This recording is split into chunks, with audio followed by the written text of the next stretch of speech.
Earlier this week, head basketball coach of the Florida Gators, Mike White, paying a visit to the Clay County Gator Club. Coming off the team's third straight NCAA tournament appearance under his watch, he was welcomed and applauded for his efforts thus far. But it's on to the next season now. Mike White has quite the task ahead of him. Marcel Robinson with more on the challenges and changes for Gator basketball this upcoming season.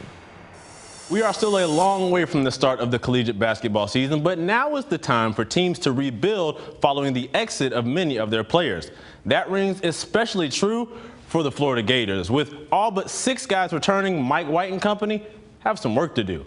Florida received some good news about a month ago when point guard Andrew Nembhard withdrew his name from the NBA draft, and return for the Gators is in store for the sophomore. It's a different situation than recruiting, because you want him to find out what's best for him, and we obviously had his back, and it was nice to know that we've got one of the best point guards in the league returning though, and he's such a great guy to have in your program and to be able to coach, so we're excited.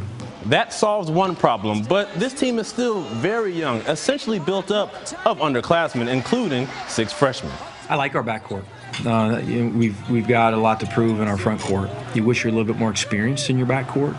That said, we've got some good pieces. We've got depth in our backcourt, and we've got talent in our backcourt. So let's take a look. In 2018, the team was led by seniors Kayvon Allen, Jalen Hudson, and Kavarius Hayes. And let's not forget about Keystone, a junior that gave them significant minutes prior to tearing his ACL in January.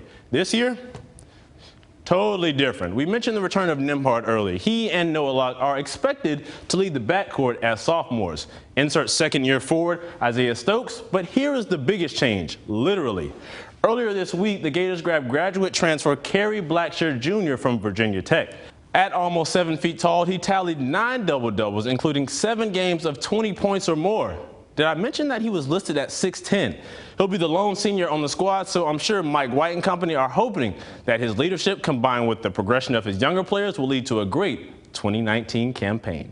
In the studio, Marcel Robinson, Action Sports Jax. Action Sports Jax primetime, Saturday at 10:30 on Fox 30.